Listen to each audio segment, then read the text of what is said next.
Bueno, buenas tardes a todos y a todas. Bienvenidos a la UNED de Sevilla. Estamos encantados de recibir y que esté con nosotros Juan López Herrera. Bueno, yo le tengo mucho cariño porque he estado varias veces con él en sus distintos destinos a lo largo y ancho de este mundo. Y bueno, es un honor para nosotros recibirte. Bienvenido, Juan, a la UNED de Sevilla. Muchas gracias. Que estés bien y que, bueno. Antes de nada, deciros que el acto se va a amenizar con unas canciones que tienen mucho que ver con el libro de Juan, que se presenta hoy aquí, que va a cantar aquí nuestra amiga Nina, y un guitarrista que cuando llegue tenemos que parar porque el hombre trae el tiempo justo para venir a tocar y luego se tiene que ir, ¿vale? Que a lo mejor, aunque no pegue con el tiempo, bueno, eso yo sería hacer la presentación y luego antes del debate, porque nos tenemos que ceñir a eso, ¿vale? Perfecto. Bueno, pues una vez dicho esto, pues a los que no conocéis a Juan, bueno, pues Juan López Herrera, nace en Sevilla en el año 61, es diplomático de profesión y novelista de vocación. Se licenció en Derecho por la Universidad de Sevilla, ingresa en la carrera diplomática en el año 88.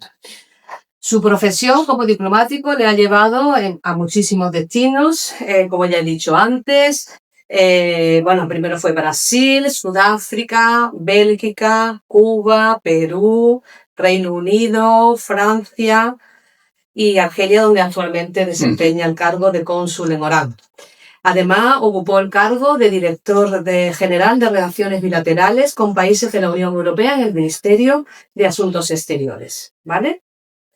Bueno, pues sobre su vida como escritor, en paralelo a este periplo profesional, ha publicado 3 novelas marcadas con un estilo propio que cabe calificar de un poco de surrealismo mágico. La Green Connection, un thriller sureño que muchos de los que estáis aquí recordaréis, ¿vale? Que se convirtió en un libro de culto en círculos meridionales de Sevilla. La Ínsula Inefable, una disparatada trama de intriga y de espionaje en una isla del Caribe, de cuyo nombre el autor no quiere acordarse.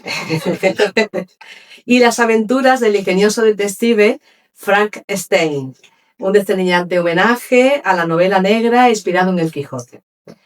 Y ahora, el libro que nos trae aquí, que es Como un río que me cruza, su 4ª novela, supone un cambio radical de registro. Juan nos entrega un relato lleno de emoción, que es al mismo tiempo una honda reflexión sobre el desarraigo, la libertad, el amor y el destino. Un emocionante homenaje a todos aquellos que por necesidad, por ideales o por amor, han abandonado su tierra para reconstruir sus vidas en otro lugar. Y sobre estos temas que acabo de decir es sobre los que van a versar las canciones que nos van a cantar luego, ¿vale? Bueno, ahora un poquito sobre la novela. Como un río que me cruza, es una novela que es más madura que las demás. Perdón. ¿Qué será?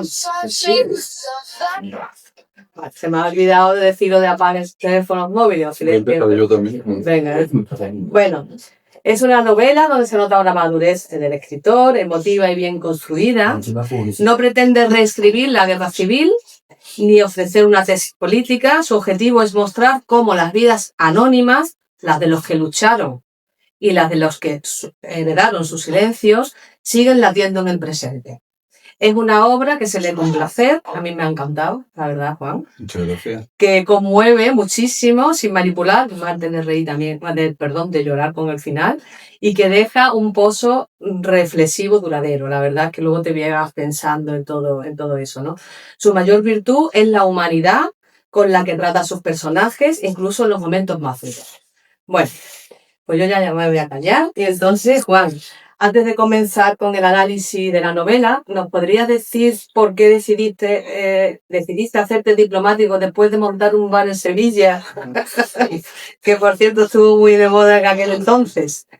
Bueno, quizás porque el bar no daba como para No, yo no soy un diplomático vocacional, yo soy diplomático por exclusión. Vale. Yo no tenía una vocación marcada por nada, hice Derecho, que yo creo que también es la carrera típica de los que no saben muy bien qué hacer.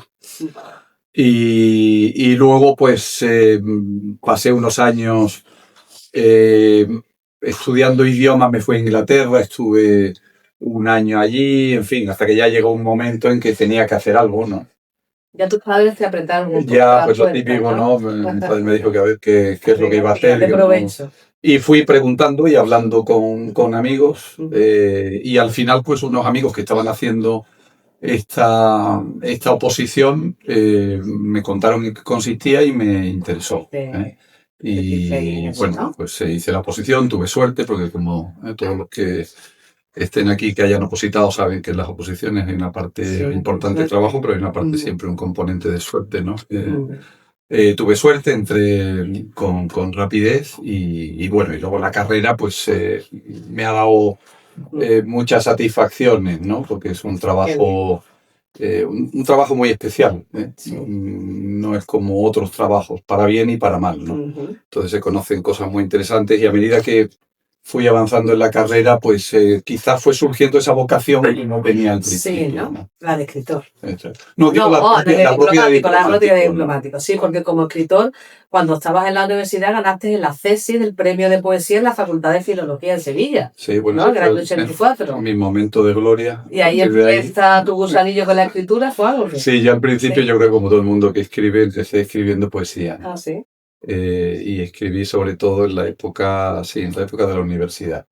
Luego ya cuando empecé a trabajar y la carrera lo dejé, salvo momentos esporádicos y por circunstancias muy concretas, ¿no? Sí. Y de hecho algunos de esos poemas que escribí más tarde están en el libro. Están en el libro. Los he utilizado para situaciones similares en el libro. Vale, muy bien. Bueno, ahora ya centrándonos en el libro que nos ocupa, ¿nos puedes hacer un breve resumen, sin desvelarnos evidentemente el final, de esta novela tan interesante, de sus personajes y de la época en la que transcurre? La novela cuenta una doble historia. Es una historia de un exiliado anarquista que ha hecho la guerra civil y que ha emprendido el camino del exilio junto con su compañera, que es también anarquista, se llaman Rafael y Carmen, y bueno, después de una larga peripecia durante toda la guerra civil, acaban exiliados en Francia. Y yo esa historia la alterno con otra historia que es una historia de migración posterior, ¿no? Años 80 y algo, de un chico de Murcia que es a su vez hijo de emigrantes, que llega en un momento muy posterior, 40 años después, a Francia y que va descubriendo la historia de los dos exiliados, ¿no? Y al final las dos historias convergen. Convergen, sí.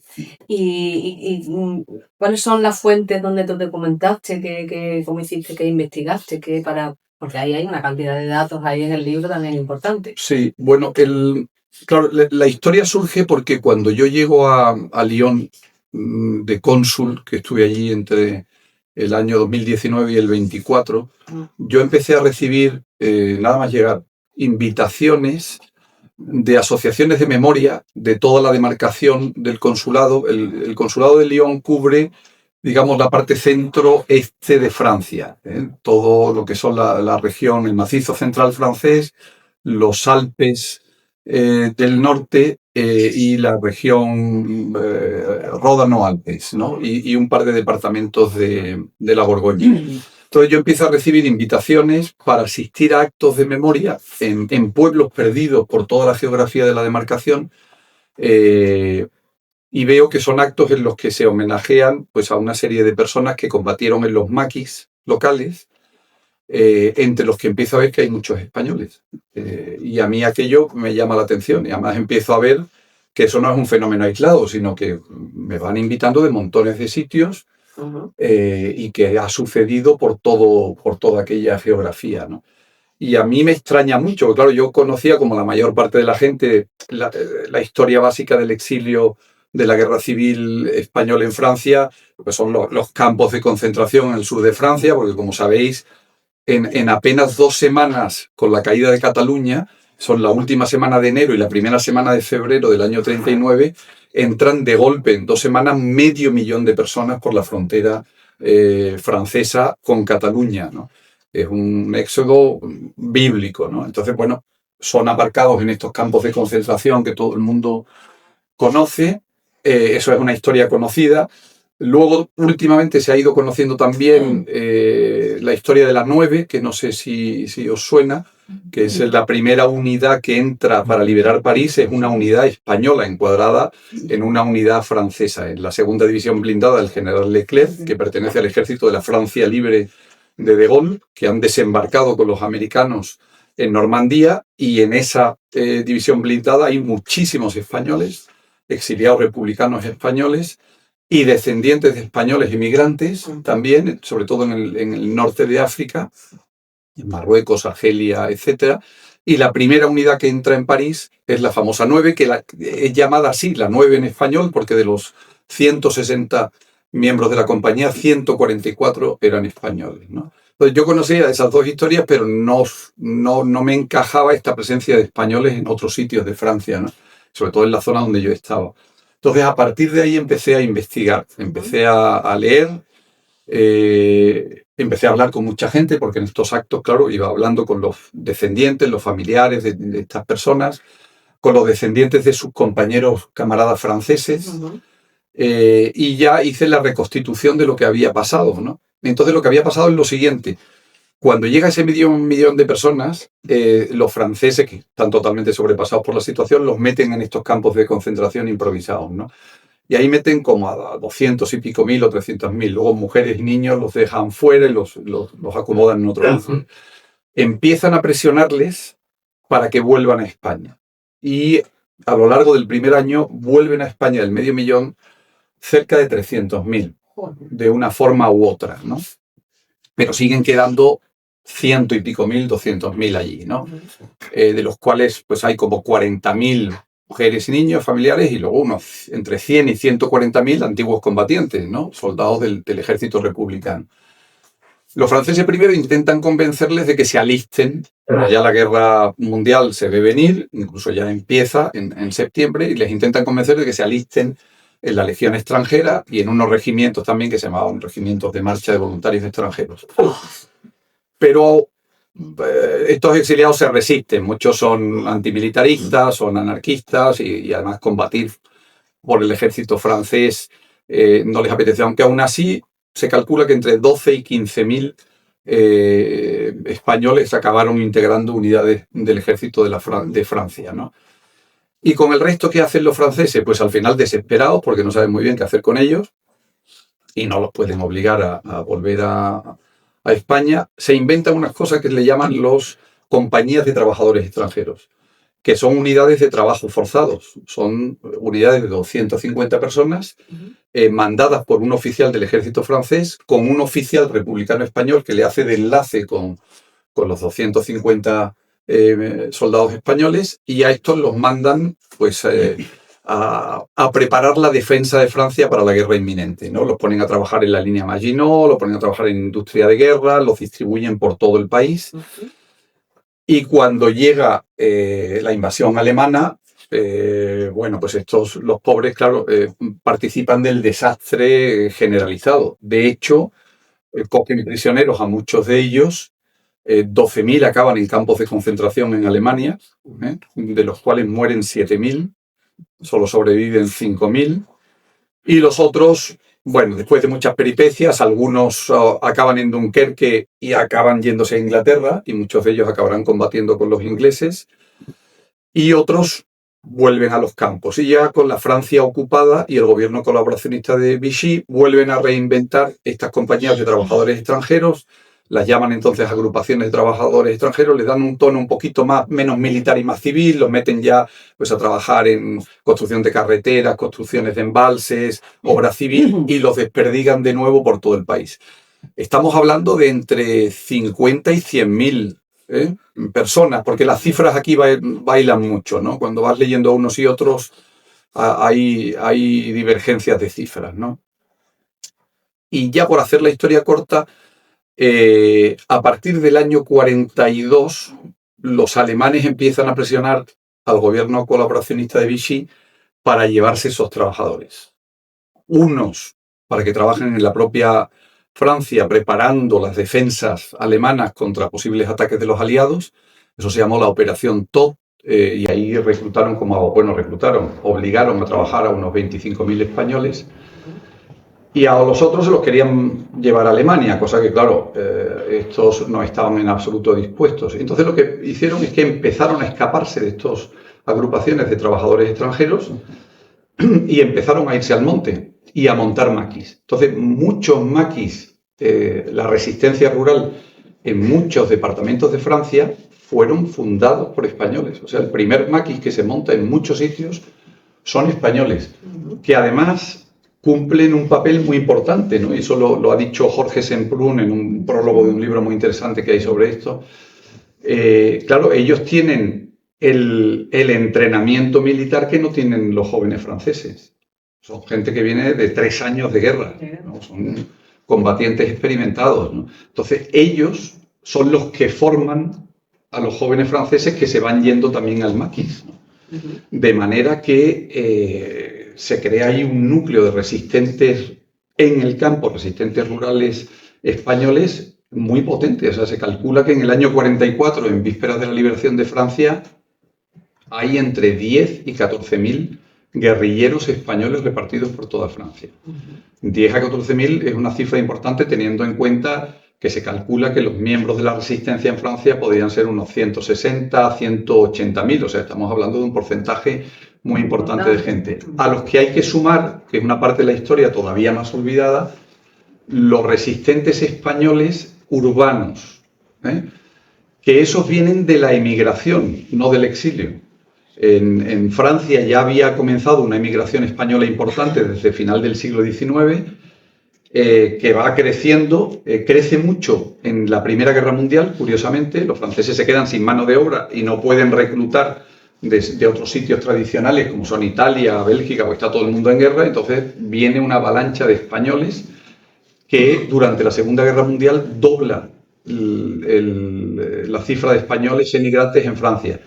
Al final de la Primera Guerra Mundial son ya 200 y pico mil. En vísperas de la Segunda Guerra Mundial son 300 y pico mil. Entonces, muchos de estos, que son gente que vive sobre todo en las ciudades, que son trabajadores de la industria francesa, muchos de ellos y sus hijos, que algunos han nacido ya en Francia o otros han llegado de niños a Francia y son ya prácticamente franceses, esos integran la resistencia urbana, que fue muy importante también. Se calcula que en el momento de la liberación de París, y eso son fuentes francesas, en las luchas que hubo en la liberación de París, que duraron 3 o 4 días, en agosto del 44, participaron 4.000 resistentes españoles. Resistentes urbanos, no estamos contando a la 9 ni estamos contando el maquis rural. Es decir, todo esto para deciros que hay una presencia muy importante de los españoles en la resistencia francesa. Que eso sí que para mí fue una sorpresa absoluta. Yo eso no lo sabía, no lo había leído en ningún sitio, no lo tenía en el radar y me asombró mucho el contraste con el desconocimiento absoluto de los franceses sobre esta historia, ¿no? Yo iba a estos actos, soltaba mi discursito, ya iba, claro, recabando estas cifras, las iba diciendo, entonces cosas tan básicas ya hoy en día como que la primera unidad militar que entra para liberar París es una unidad española. Los franceses que me escuchaban no lo sabían, claro, y además no lo sabían de verdad, no era que se me acercaban después del acto y me decían, pero eso es verdad. Y digo, pues sí, hay imágenes, mire usted las imágenes de la entrada en París de las tropas, verá que hay unos blindados, se llamaban half-tracks, que llevan una banderita, muchos de ellos republicanas, con nombres de batallas de la guerra civil, ¿no? Belchite, Brunete, tal. Pues esa es la primera unidad que entra en Francia. Entonces, bueno, con toda esa historia y con historias ya concretas que me va contando la gente, pues se me va ocurriendo esto que va surgiendo de manera natural, ¿no?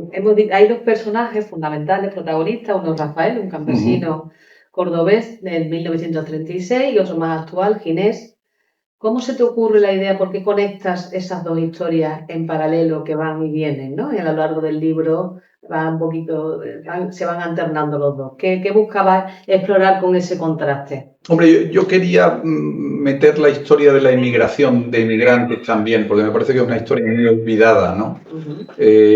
Quizás nos centramos mucho en el exilio, pero hay una larga historia de inmigración española en Francia, ¿no? Y la inmigración, pues, es una cosa muy dura, Sí. ¿no? Y cuando hablas con la gente y te cuenta cómo llegaron y cómo fueron sus primeros años en Francia y por qué pasaron. Entonces yo de alguna manera quería rendir homenaje a eso, ¿no? Y además venía a cuento porque es que también participaron en la historia de la resistencia y eso todavía es más desconocido que la historia del exilio, ¿no? Y el contraste entre las dos voces, claro, es que es un poco también lo que me pasó a mí, ¿no? Yo llegué al consulado y, en fin, no me voy a calificar de migrante de lujo, ¿no? Pero en el consulado voy conociendo la historia del exilio, ¿no? Entonces, bueno, mutatis mutandis. Recuerdo una anécdota cuando yo estaba allí en Lyon, que estábamos organizando el Día de la Hispanidad y que tú llegabas, ¿dónde está Juan? ¿Dónde está Juan? Y que Juan llega ya por fin, mucho más tarde, y a mí aquello la verdad que digo, uy, qué buen amigo, qué buena persona, porque pues dice, no, es que no he podido venir antes, pero ¿qué ha pasado? Dice, pues ha muerto un español sin familia, sin nadie, sin amigos, sin nada. Y mientras que yo esté aquí, no se va a enterrar ningún español solo. Me emociono y todo al recordarlo. Y entonces, bueno, que luego le conoce a las flores él porque no había, las tuvo que pagar de su dinero porque no había partida en el consulado para... Bueno, son historias, ¿no? que suceden en los consulados, ¿no? Y efectivamente sí, era un señor que luego resultó ser hijo de un exiliado republicano. Y un exiliado republicano que era un... Luego estuve investigando y era un personaje importante. Había sido el último comandante de la base naval de Rosas en Cataluña. Y este hombre pues había llegado de niño a Francia, pero por circunstancias de la vida murió solo, claro, sin familia y absolutamente sin nadie. Fíjate. ¿Y de los dos personajes protagonistas de la novela, cuál te gusta más a ti y por qué? Hombre, me gustan los dos, ¿eh? Esto es como si quieres más a papá o a mamá. Pero le tengo especial cariño a Ginés, al inmigrante, ¿eh? Porque, bueno, quizás es un poco el patito feo, es más fácil, es más llamativa la historia del exiliado, ¿no? que la suya, que sería una historia más banal, ¿no?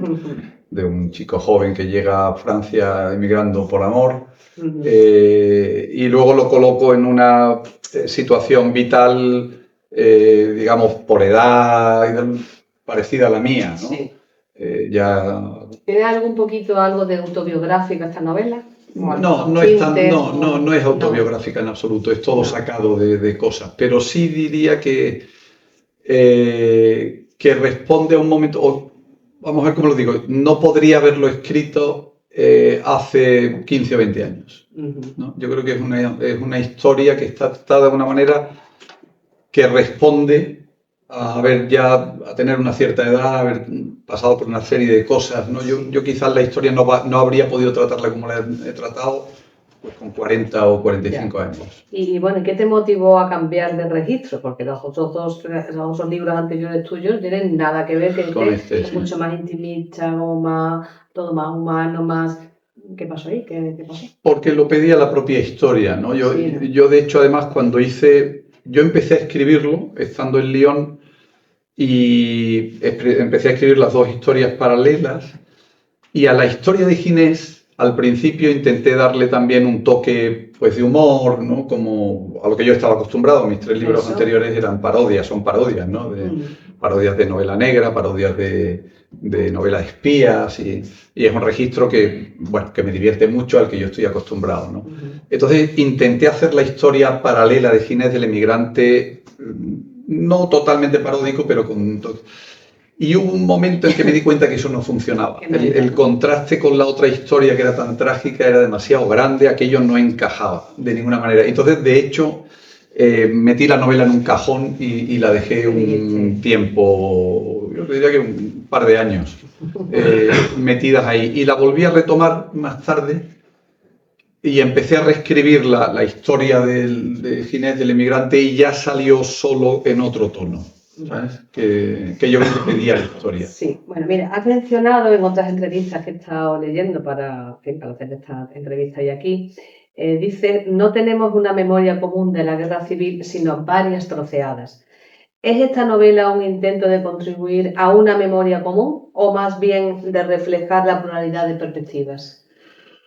Hombre, yo no sé si sería tan ambicioso como para decir que yo voy a contribuir a una memoria común. El hecho es que no hay una memoria común, ¿no? Eso está claro. Hay un periodista, creo que fue Borja Vergareche, que dijo el otro día una cosa que me pareció muy interesante, ¿no? Le estaban preguntando por esa encuesta que salió, no sé si la recordáis antes de Navidad, diciendo que, bueno, todo se ha polarizado tanto que parece que en las reuniones familiares más de la mitad de la gente decía que, no, que se peleaban y que ya no podían hablar de ciertas cosas y que se estaban convirtiendo en una tortura, ¿no? Y él dijo algo así como, bueno, las opiniones nos dividen y las historias nos unen, ¿no? Entonces, ¿por qué no nos contamos historias y dejamos de arrojarnos a la cara opiniones, ¿no? En las que, si estamos en posiciones divergentes, no nos vamos a poner de acuerdo, nadie va a convencer a nadie. Sin embargo, las historias son emocionantes todas, ¿no? Claro, por eso este libro es tan emocionante, porque claro. cuentas hay una historia muy bonita, muy bien contada. Y entonces son historias de emoción y son historias reales, ¿no? Son historias que, claro, yo me hinché de escuchar historias de este tipo, ¿no? Francamente emocionantes. Acudí a actos muy emocionantes, acudí a actos en los que pues los nietos de un español exiliado que no habían vuelto a saber de él porque hubo gente que también se desvinculó, aparte ya del exilio, se desvinculó de las familias y no quiso, pues se reencontraban con la figura de un abuelo que no conocían, ¿no? Cosas francamente emocionantes, ¿no? Entonces yo creo que tenemos que recuperar esas historias, ¿no? Tenemos que recuperar esas historias y nos las tenemos que contar, ¿eh? Y quizás eso, pues no sé, con tiempo dé lugar a un sustrato común, ¿no? Y de la emoción pues surjan otras cosas, ¿no? Hay otras confluencias. Pero bueno, yo no tengo la ambición de resolver, exactamente, no, eso me parece muy ambicioso. Y la metáfora del río en el título sugiere como un flujo continuo que conecta pasado y presente. ¿Qué representa el río para ti en el contexto de la memoria histórica y la transmisión de legados a las nuevas generaciones, Juan? Pues esa figura viene precisamente de un poema que yo escribí hace muchos años y que también tenía guardado en un cajón y que lo recuperé para esta novela porque encajaba en un apartado, en una sección de la novela, ¿no? Y es un poema que yo escribí en el aniversario de la muerte de un primo hermano mío cuyas hermanas están aquí hoy. A los 10 años de su muerte, pues escribí este poema que yo creo que no enseña a nadie. A vosotros no lo enseñé, se lo enseñé a Álvaro. Y lo guardé. Está en el libro. ¿Te acuerdas de recitarlo? No, de memoria no, pero bueno, si me dan un ejemplar lo leo. Y ahí al final del poema habla de, pues eso, ¿no? De una... A ver si...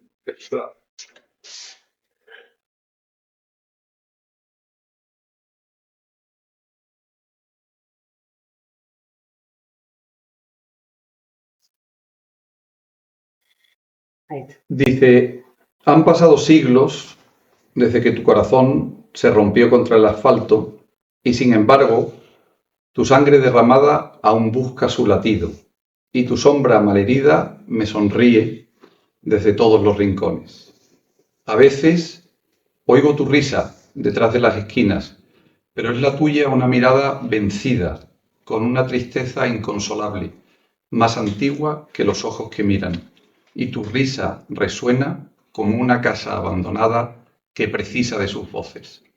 Quizás por eso es esta pena lenta e interminable como un río que me cruza. Entonces, bueno... Gracias. Es la idea, pues eso, ¿no? De que hay ciertas penas, ¿no? Que al final, yo diría que pasado el momento más trágico del dolor, no desaparecen, pero se convierten en una especie de río, ¿no? No diría apacible, pero río que continúa, ¿no? Pues sí. Bueno, ¿y qué piensas que hubiera ocurrido con la reciente historia de España si esa ingente cantidad de españoles que se vieron obligados a cruzar la frontera tras el golpe de Estado del 36 se hubiera quedado en España luchando contra el fascismo como lo hicieron en Francia? Bueno, el caso es que perdieron la guerra y se fueron, ¿no? No había capacidad de reacción en ese momento, ¿no? Ni yo creo que se planteó en ningún momento la posibilidad de que pudieran reaccionar y continuar el combate. Era el momento ya de caída y se estaba deshaciendo la República. Llega el golpe de Casado también, ¿no? La conspiración de Casado. La salida de la flota republicana también, ¿no? Que se va a Bizerza. Yo creo que es un momento de descomposición. No creo que nadie se plantease. Bueno, Negrín quería continuar la guerra, pero yo creo que era totalmente irrealista, ¿no? No tenían condiciones absolutamente de nada y de hecho los principales jefes militares se le oponen, ¿no? Ahí hay un episodio muy curioso que me gustaría decir porque es de un sevillano y es uno de los descubrimientos que he hecho. Primero lo hice en Lyon, pero en Lyon, bueno, es una figura que conocí, pero no investigué mucho, pero luego me lo he encontrado en Orán. Y es parte de estas historias que estoy diciendo, que son historias realmente formidables, ¿no? Yo estuve destinado en Cuba, y en Cuba siempre decía que tenía la sensación de que cualquier cubano podía alimentar a Hollywood durante 10 años, ¿no? Porque te contaban unas historias que decía, pero todo esto te ha pasado a ti y a tu familia. Pues con el exilio republicano, salvando las distancias, pasa también un poco eso. Hay historias que dices, pero esto no puede ser verdad, ¿no? Y hablando de la descomposición final ya de la República, hay una historia no sé si conocéis, un personaje sevillano que se llama Miguel Buiza, el almirante Buiza. Bueno, absolutamente desconocido aquí en Sevilla. Yo, de hecho, estoy ahora, como cosa personal, con un descendiente familiar suyo, intentando recuperar esta figura, investigarla. Miguel Buiza Fernández Palacios, miembro de una conocida familia sevillana, es un marino de guerra que se mantiene fiel a la República, uno de los pocos, porque la mayor parte eran partidarios de Franco y además muchos acabaron ejecutados en los primeros días de la guerra. Debía ser un personaje realmente peculiar, muy simpático. Todo el mundo dice que era adorado por sus tripulaciones y por... Entonces, este hombre, como no quedan oficiales de marina en la flota republicana, siendo apenas capitán de corbeta, lo hacen jefe de la flota republicana, ¿no? Y es jefe de la flota republicana durante gran parte de la guerra, luego lo cesan y luego lo vuelven a hacer jefe de la flota republicana al final de la guerra. Y él es uno de los que le dice a Negrín, esto ya no... ¿vale? Si permanecemos con la flota en Cartagena, nos hunden a todos, no tenemos ya defensa antiaérea, no tenemos información, no tenemos absolutamente nada. Le pone una fecha límite a Negrín y cuando Negrín no la cumple, saca su flota y se la lleva a Orán y los franceses al final lo mandan a Bizerta, pero simplemente por daros, aunque nos salimos un poco, por daros una pincelada de esta vida de esta persona. Su mujer, su primera mujer, él la manda a Barcelona, siendo jefe de la flota, precisamente en el momento en que van a entrar las tropas de Franco ya en Barcelona, y le dice, voy a Barcelona, te recojo, te sitúo en Francia y yo me vuelvo. Cuando él va a recogerla a Barcelona, ella que está esperándole, ya están literalmente entrando las tropas de Franco. Mucha gente partidaria de Franco se ha lanzado a la calle y empiezan a dar vivas a Franco, a cantar tal. Y entonces ella, entrando su marido por el edificio para subir al piso donde estaba, oye toda esa algarabía, piensa que son ya las tropas de Franco que están llegando, que la van a detener y se suicida.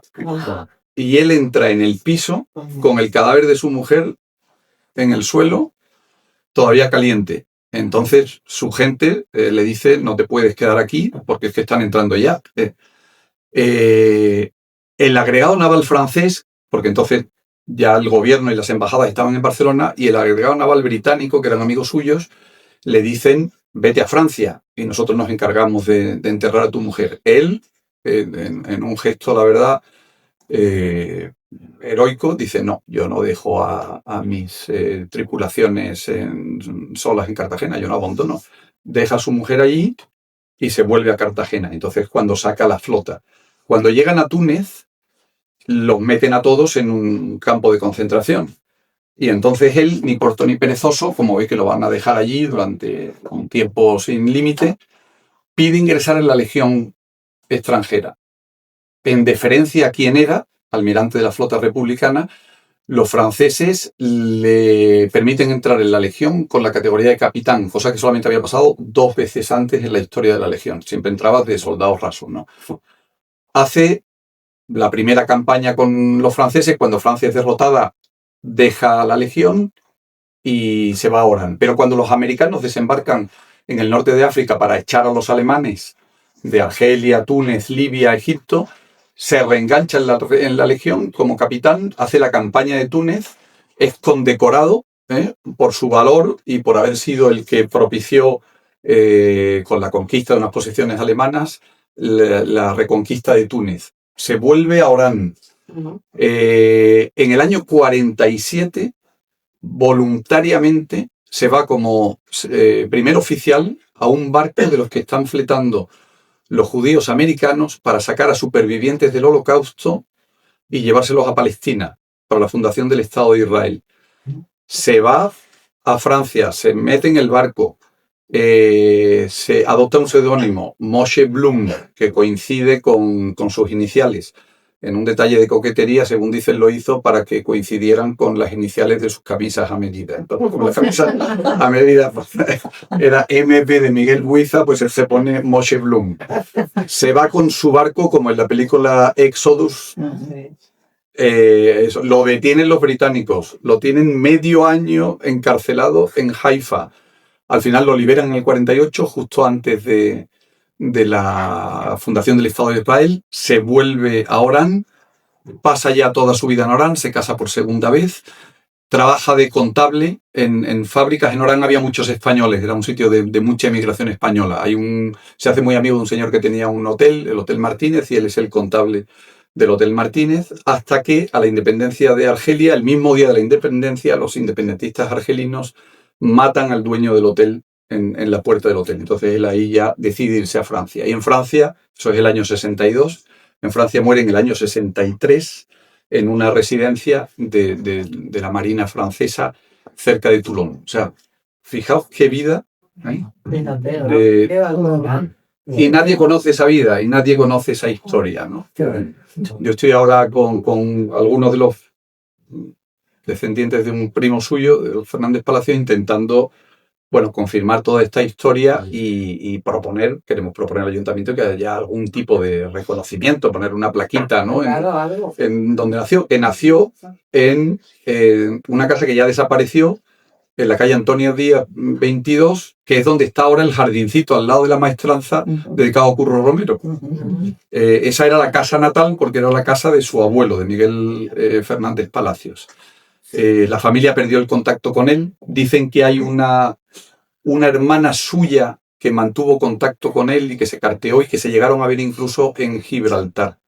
Pero no hemos encontrado hasta ahora ni rastro de esas cartas, ni rastro gráfico de todo eso. Y curiosamente, y yendo al tema de la polarización, cuando él se enlista en el ejército francés y le dicen que dé un nombre de la persona a la que avisar si lo matan, él da el nombre de su hermano José, que era falangista y que fue luego, años después, director del puerto, era ingeniero de caminos. O sea que en la familia no había habido, digamos, un cisma. Los hermanos se seguían queriendo, cada uno tomó una vía y nunca se volvieron a ver y nunca se volvieron a reencontrar. Qué cantidad de historias, Sí, pues como esas hay un montón. Vamos a escribir un libro, vamos, tiene ahí, vamos. Bueno, la historia de España de esa época pues sigue dando debate, y sabemos. ¿Qué esperas que el lector se lleve tras finalizar la lectura de tu libro, más allá de la trama individual de los personajes? Yo lo que he dicho antes, yo creo que se lleve una historia y se lleve emoción. Al margen de las consideraciones que cada uno pueda hacer sobre... Sí.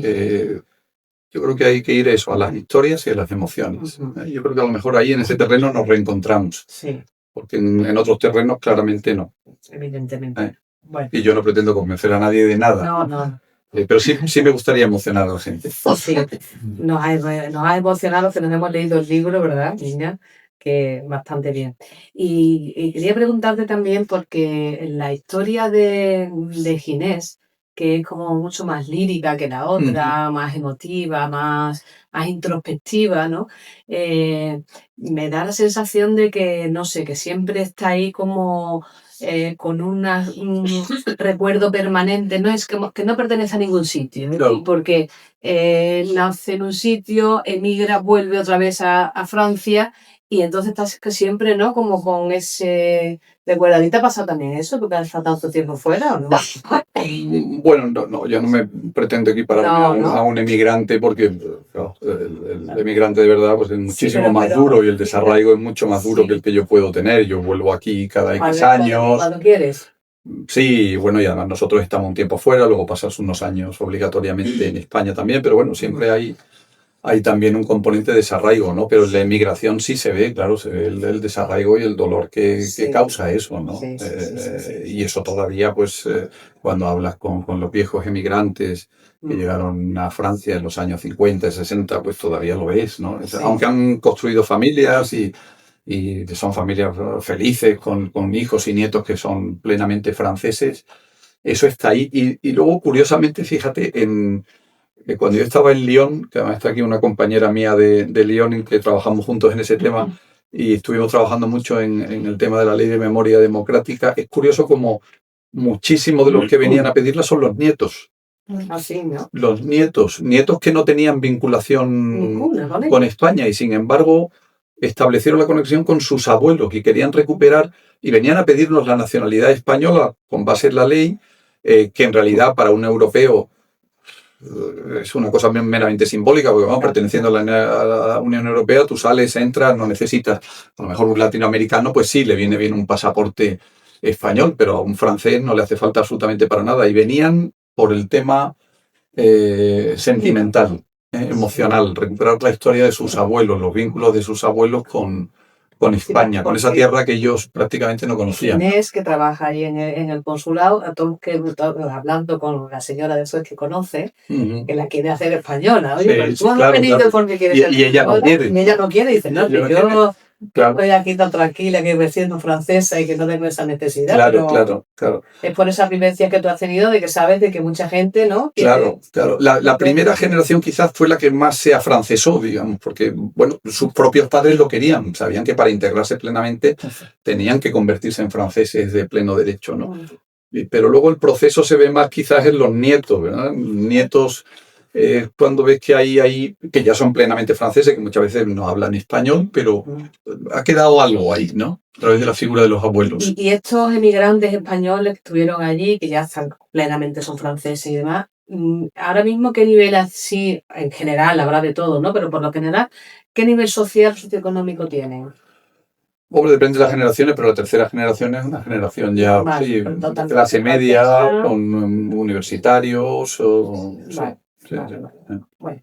¿Y qué mensaje principal te gustaría que perdurara en la mente de los asistentes a esta presentación con respecto al libro? Vuelvo a lo mismo, a las historias, ¿no? Y a la emoción y a las historias, y a recuperar todas esas historias antes de que desaparezcan, ¿no? Porque yo, claro, he hablado con mucha gente.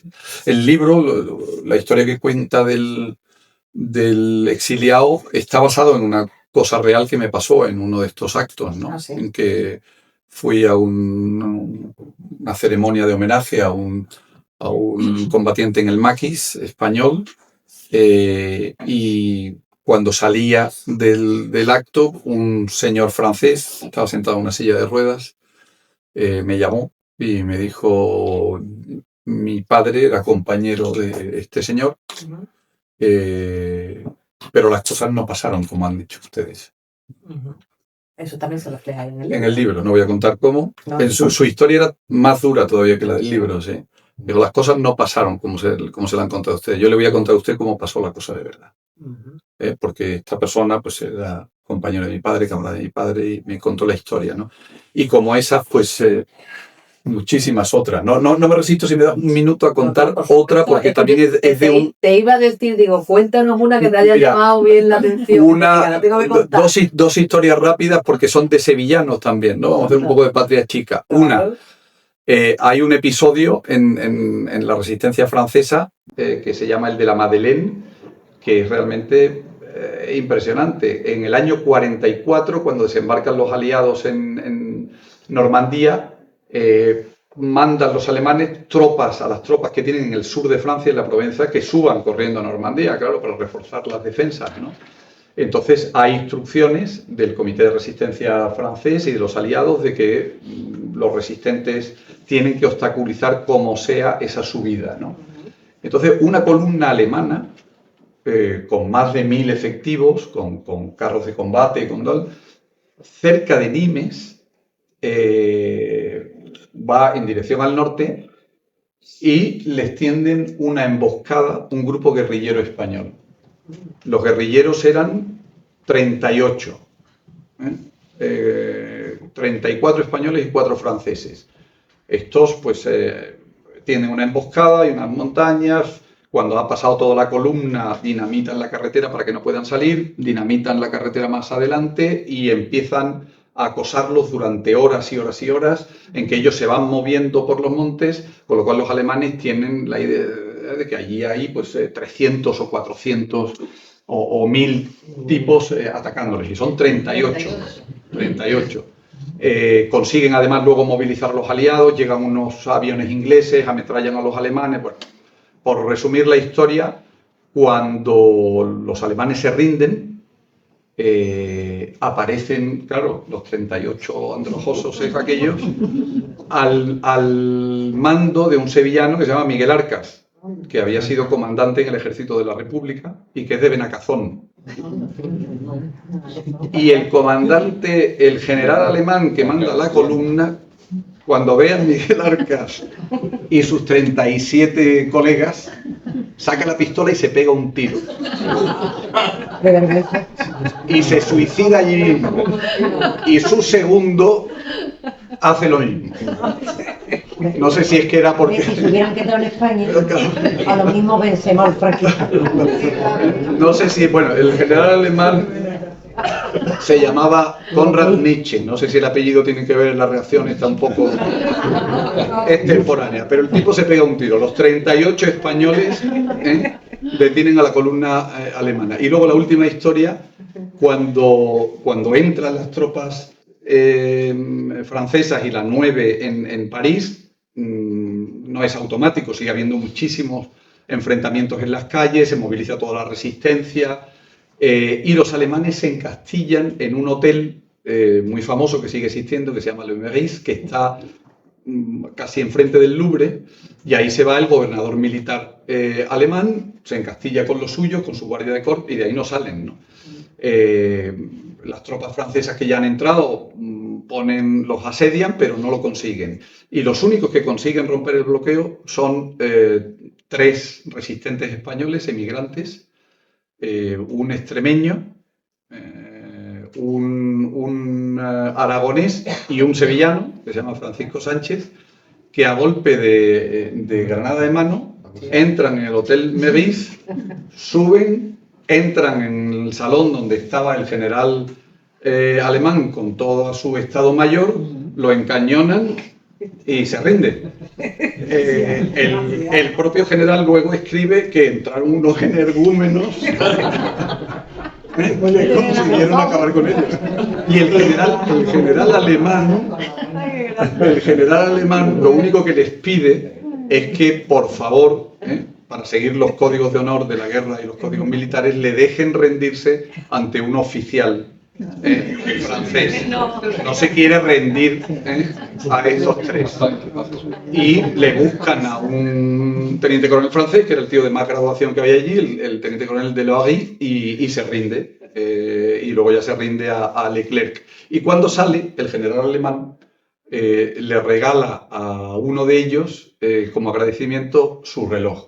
Y le dice que, en atención a la caballerosidad que han tenido, pues como recuerdo le da el reloj a este resistente español. Bueno, pues Es otra historia más de las muchísimas historias que hay que yo creo que no deben olvidarse y que hay que rescatar del olvido porque son historias todas formidables y historias muy emocionantes. Juan, solo con que escribirás un libro con ese tipo de historias. Bueno, Interesante para hay y para todos. Hay ya dos libros que yo recomiendo mucho a quien esté interesado, de una periodista franco-española, hija también de un exiliado, ella se llama Evelyn Mesquida, que ahora vive en Alicante, me parece, porque dejó Francia y vive en Alicante. La invité yo a Orán porque organicé un seminario hace unos meses sobre este tema y vino ella. Ella tiene dos libros formidables, que son libros divulgativos, pero muy bien escritos, muy amenos y muy bien documentados, porque ella ha sido en realidad la que rescató la historia de la 9 y fue condecorada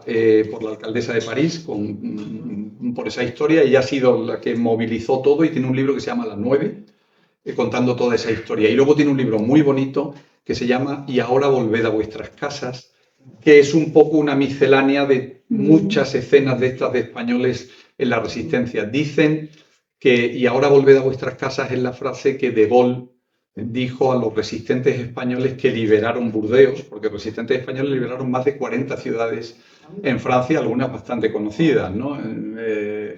Burdeos, Toulouse, Annecy, Foix, etc.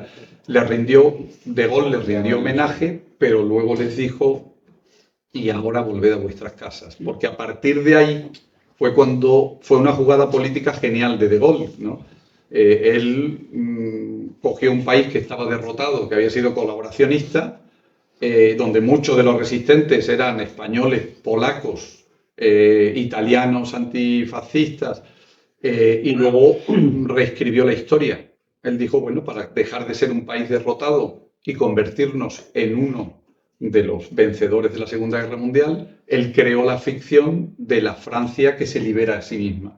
Y en esa Francia que se libera a sí misma sobraban los extranjeros. Por eso toda esta historia de todos estos extranjeros que contribuyeron a la resistencia, no solamente españoles, como digo, muchos otros, desapareció de la historia de Francia. Y ahora mismo los franceses realmente la desconocen. No es que hagan, en fin, que la desconozcan por desprecio hacia los otros, es que no se la han enseñado, no han vivido con eso, nunca se las han enseñado, nunca lo saben. Lo peor es que los españoles tampoco conocen. Los españoles tampoco, efectivamente. Los españoles tampoco conocen esas historias.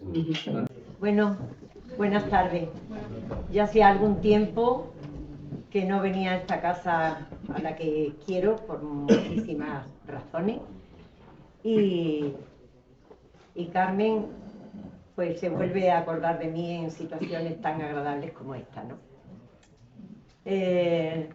Juan es conocido sobre todo porque tiene un nexo de conexión con un amigo al que no quiero que pase la ocasión sin recordarlo. Nuestro amigo Roque Valiente, que me ha hablado muchísimo de Juan, con lo cual me parece que es un amigo de siempre. Y así ya ahora lo reconozco. Bueno, pues vamos a hacer unas 3-4 canciones y que tienen un contenido universal como es el amor y una serie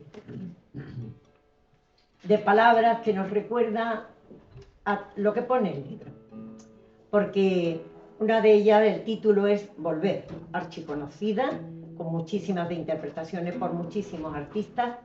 Es un tango y los tangos ya de por sí tienen, tanto los flamencos como los argentinos, tienen toda una emoción. Los españoles que tuvieron que marchar, exiliados, a Francia, porque era la más cercana, se encontraron allí no muy bien acogidos. Pero bueno, hicieron su vida, con el pensamiento muchos de volver. Y otros marcharon a otros países, como México, como Argentina, donde se les llega a llamar gallegos. Volver.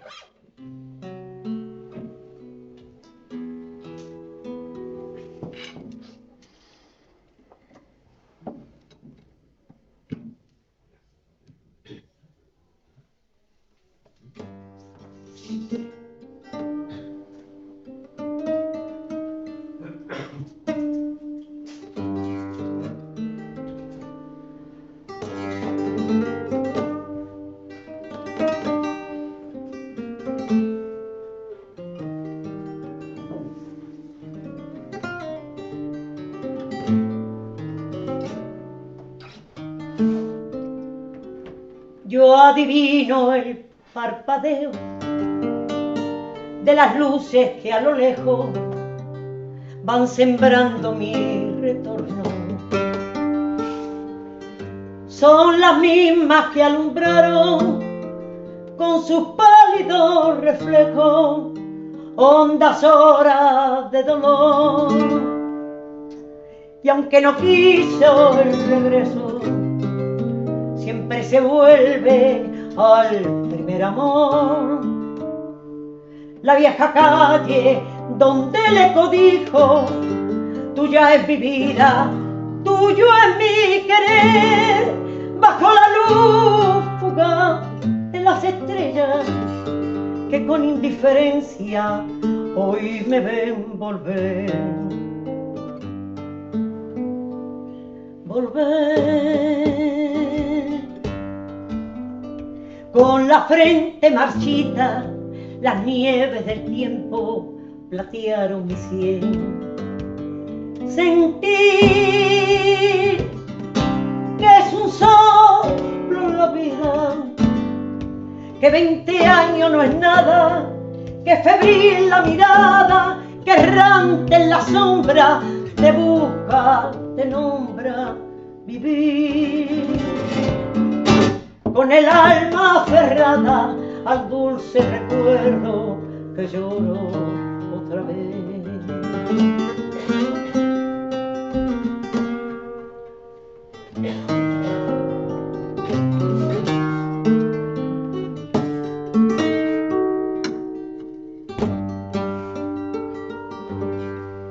Tengo miedo del encuentro con el pasado que vuelve a enfrentarse con mi vida. Tengo miedo de las noches que pobladas de recuerdo ensombrecen mi soñar. Pero el viajero que huye, tarde o temprano regresa a su andar. Y aunque el olvido que todo destruye haya apagada mi vieja ilusión, guardo escondida y esta esperanza humilde que es toda la fortuna de mi pobre corazón. Ay, volver con la frente marchita, las nieves del tiempo platearon mi sien. Y sentir que es un soplo la vida, que 20 años no es nada, y es febril la mirada, que errante en la sombra te busca, te nombra vivir. Con el alma aferrada al dulce recuerdo que lloro otra vez.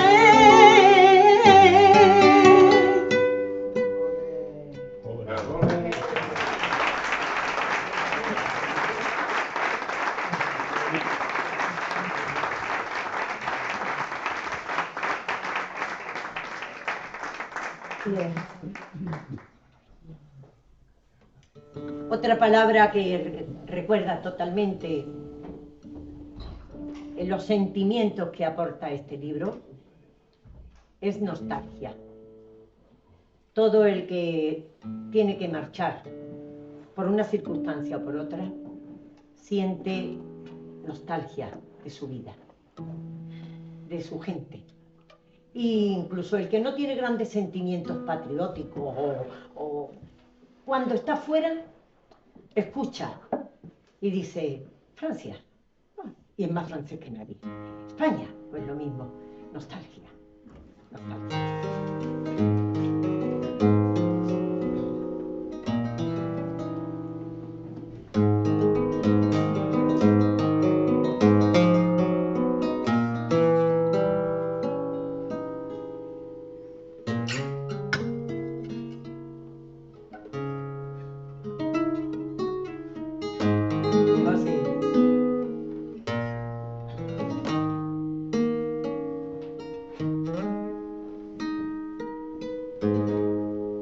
Quiero emborrachar mi corazón para pagar un viejo amor que más que amor es un sufrir. Y aquí vengo para eso, a borrar antiguos besos con los besos de otra boca. Si tu amor fue flor de un día, ¿por qué causa siempre en mí esta cruel preocupación? Quiero por los dos mi copa alzar para volver hacia brindar por los fracasos de otro amor. Nostalgia de escuchar su risa loca y sentir junto a mi boca como fuego su respiración. Angustia de sentirme abandonada y pensar que otra a su lado pronto, pronto le va a hablar de amor. Y hermano, yo no quiero rebajarme, ni pedirle, ni rogarle, ni decirle que no puedo más vivir. Desde mi triste soledad veré caer las hojas muertas de mi juventud.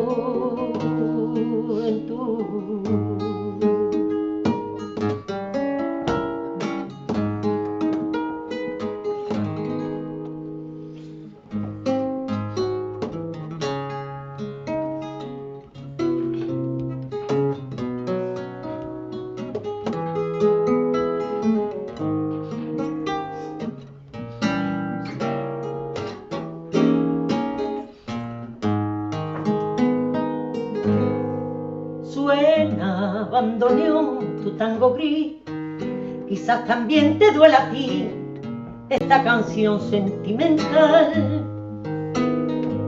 Llora mi alma en esta noche, fría noche, negra noche y sin estrellas. Si tu amor me dio consuelo, ¿pa' qué quiero más desvelo si no te vuelvo a ver más? Quiero por los dos mi copa alzar para volver hacia brindar por los fracasos del amor. Nostalgia de escuchar tu risa loca y sentir junto a mi boca como un fuego tu respiración. Angustia de sentirme abandonada y pensar que otro a tu lado pronto, pronto te hablará de amor. Y hermano, yo no quiero rebajarme, ni pedirte, ni rogarte, ni decirte que no puedo más vivir. Desde mi triste soledad veré caer las hojas muertas de mi juventud.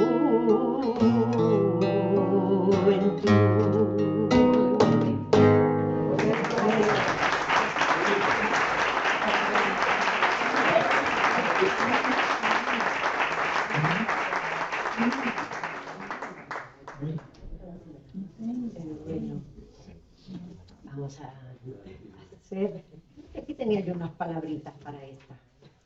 Voy a mirarlas, con vuestro permiso. Y así porque yo tengo muchísimo miedo escénico. Sí. Sí, la sí, sí. Bueno, la otra canción es muy conocida también. También tiene muchísimas versiones maravillosas.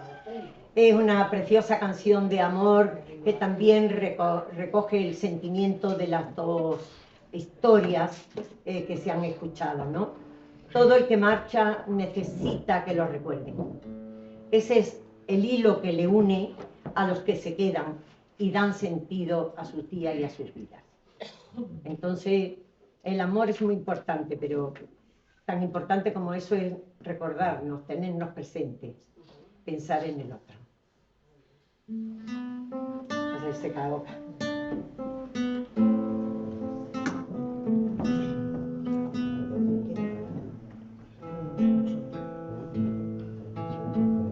Sí.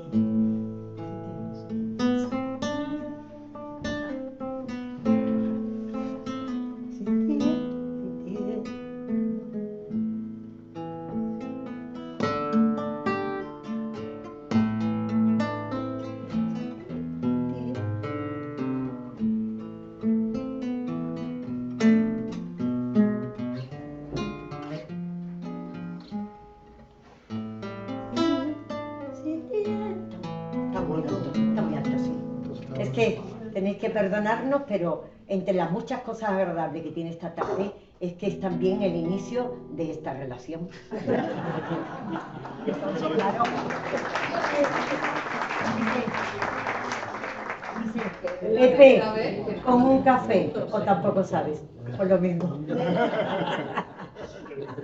Pues está muy alto, lo bajamos, ¿no? Sí, sí. Al Lo tenía apuntado mal, entonces. Bueno, que yo aquel día estaba que me salía, quién sabe. Nunca tiene que ser punible a ti, A ver. puede ser a mí. Si tienes un hondo penar. ¿Sí? Un momentito. La guitarra es mucho más difícil que otra cosa.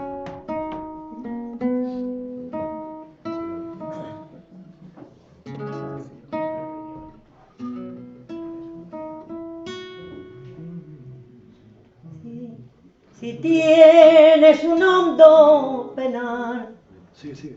¿sí? Piensa en mí.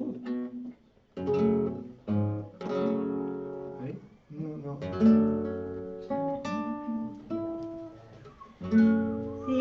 Si tienes un hondo penar, piensa en mí. Empezamos. Ya son 4 hondos penares. Ahí está. Si tienes un hondo penar, piensa en mí. Si tienes ganas de llorar, piensa en mí. Ya ves que venero tu imagen divina, tu pálvula boca que siendo tan niña me enseñó a pecar. Piensa en mí cuando sufras, cuando llores, también piensa en mí. Cuando quieras quitarme la vida, yo no la quiero para nada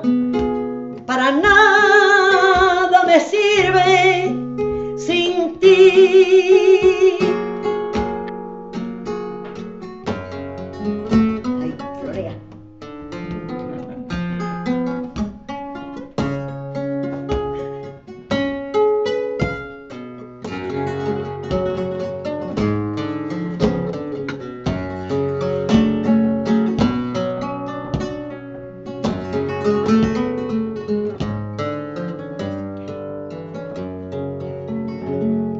Piensa en mí cuando sufras,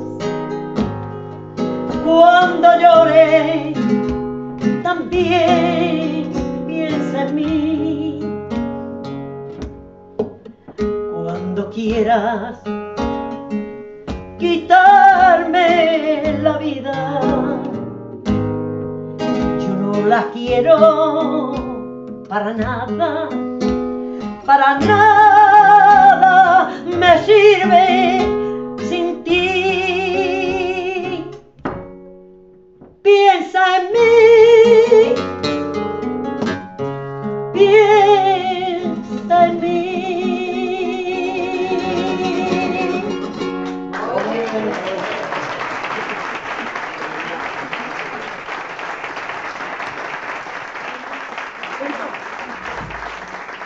La noche de boda pachá. Muy bien. Bueno, pues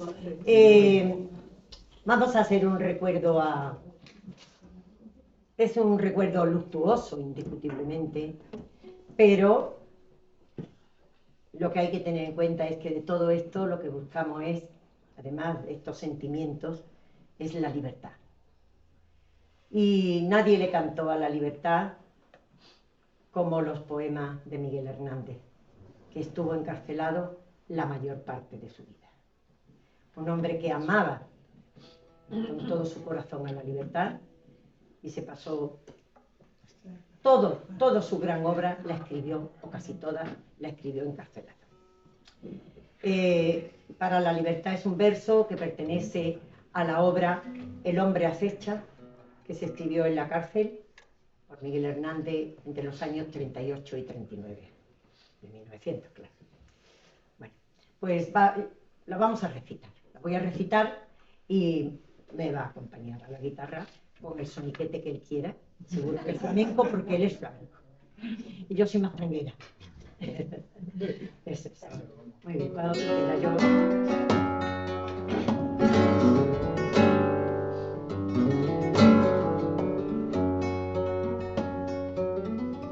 Un buen palo, la soleá.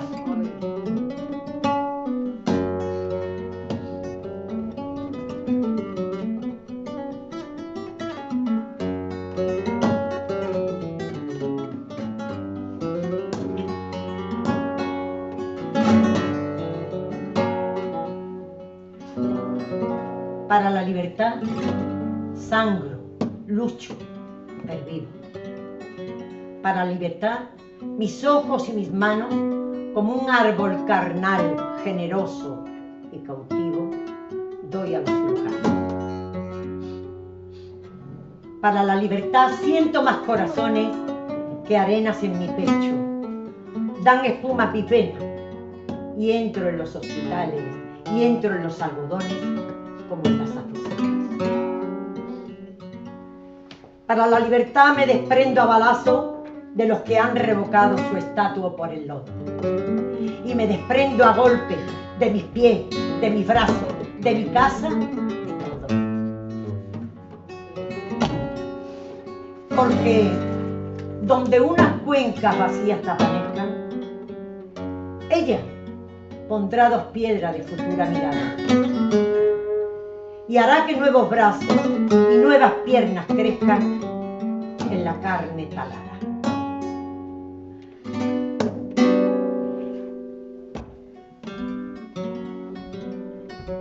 Retoñarán aladas de savia sin otoño, reliquias de mi cuerpo que pierdo en cada herida. Porque soy como el árbol talado que retoño y aún tengo la vida. Porque yo soy como el árbol salado que retoño, salado que retoño y aún guardo la vida. Para la libertad, para la libertad, para la libertad, vivo, sangro y perdono.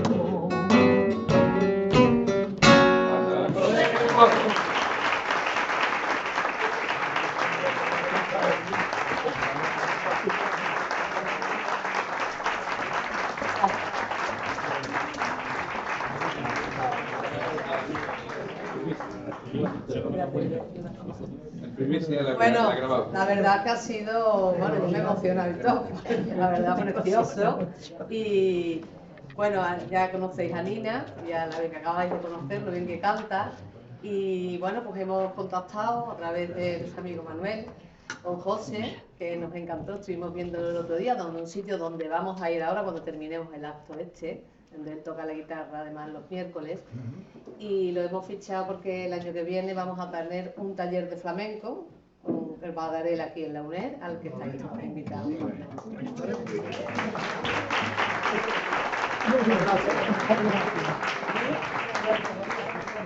gracias.